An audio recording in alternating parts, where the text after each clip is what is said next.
دولار ايرو نرخي ويش قاسه؟ انا دولار ده دكرم بده حزاره بده وسي صديد فروشه. يعني تدبيجه ضمان استقرار ويا جبر بنقة مركزية؟ وهين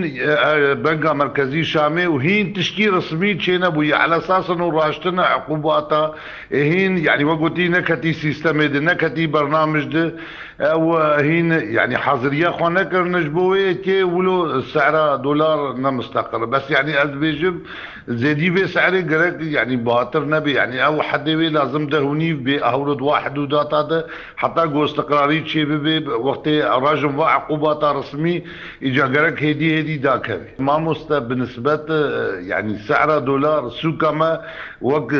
صندوق رش كاس زاني بتشد هندري ويدا يعني ام خو صرافجي ام دو خنجاري يعني مثلا بري ندو بير بري سيرو جامع بيازدا وشار صديقري اما هاتن قواي سوق حش حزار يعني حد دفترك سي بيج مليون مرخصري ما شو اجاب زوري حتى قوم ابنح حزار كري اهلو بريويت تعداوي صرافات جدبي يعني قال لك صراف جدبي بهابوني وارزانبوني ده يعني تعداك تعدل وهات يعني كاربي نيفي رسمالي واتشو قال جيت بيت عدل متى زرار لمتى چاره سری چیه؟ چارەسەری بخۆدەی گۆ ئەو عقوبات بێ ڕاشتن بشکلکی ڕسمی سەر سووری بەنگا مرکزی سعرا خۆ داخێ